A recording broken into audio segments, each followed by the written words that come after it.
Yashodhara Nagar police ठाण्याच्या तपास पथकाने ऑपरेशन थंडर अंतर्गत मोठी कारवाई केली आहे।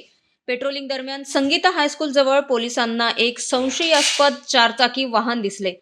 पोलीस पथक वाहनाच्या जवळ गेले तेव्हा 4 आरोपींनी पळ काढण्याचा प्रयत्न केला, मात्र 2 आरोपींना पोलिसांनी ताब्यात घेतले तर 2 आरोपी गडबडीत पळून गेले। झडती घेतल्यावर वाहनामध्ये 1330 ग्रॅम गांजा सापडला, ज्याची किंमत 7,30,000 रुपये होती। आरोपींविरुद्ध गुन्हा नोंदवला गेला आहे। तपास करत असताना फरार आरोपीला अटक करण्यात आली आणि त्याच्याकडून 20,38,000 रुपयांचा मुद्देमाल जप्त करण्यात आला। यशोधरानगर पोलिसांनी ऑपरेशन थंडर अंतर्गत या कारवाईत एकूण 27,68,000 रुपयांचा मुद्देमाल जप्त केला आहे। यशोधरा पोलीस ठाण्याचे तपास पथकाचे अधिकारी अंमलदार यांना एक गोपनीय माहिती मिळाली होती।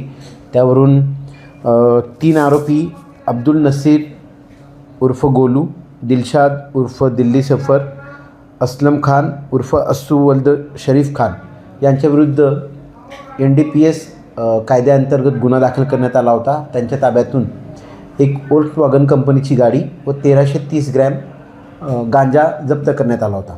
सदर प्रकरणात तिन्ही नमूद आरोपी अटक होते। अटक आरोपींकडे तपास करत असताना यातील आरोपी नंबर 3 असलम खान उर्फ अस्सू वल्द अब्दुल शरीफ खान, राहणार हमीदनगर, याचा यापूर्वीचा घरफोडीच्या गुन्हे अभिलेख आहे।